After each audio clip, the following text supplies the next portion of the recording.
need to come up against the spirit of distance, because if he can get you so far away from me and distort your image that you become unrecognizable and no longer are of any use to me, says God. God said, as I use my prophets and my people in this day and hour to make a clarion call in the earth and sound the alarm in this day and hour, I'm giving them this last little time to come back to me. These last few days, these last few hours, and these last few moments to come back to me, says God.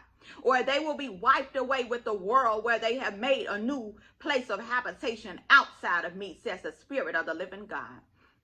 Where they have went away after their own fleshly desires and have not inquired of me, says God. They inquired of me afterwards. But like David, you're supposed to inquire of me before, says God. Many have made the mistake of Saul and obeyed me halfway and followed half of my instructions. And God said, when you're half in and half out, I will spew you out of my mouth, says God, and release you from my hands. For what I have purposed you, you won't be able to stand. According to Revelations 3:16, it says, so then because thou art lukewarm and neither cold or hot, I will spew thee out of my mouth. The days upon us are dark, people, but you must understand that you were birthed in a dark place. And this is where your light will shine more, and this is where you will thrive more, says God. This is where things will be birthed out of you and life will spring forth even the more, because you have made me your dwelling place, says God.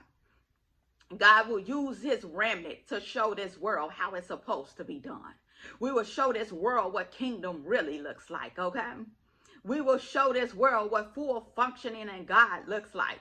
And I will use you all like no other being on this earth, says the Spirit of the living God. God said we are the new thing that's springing forth right now.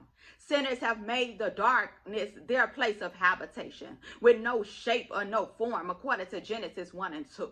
And the earth was without form and void, and darkness was upon the face of the deep. And the Spirit of God moved upon the face of the waters.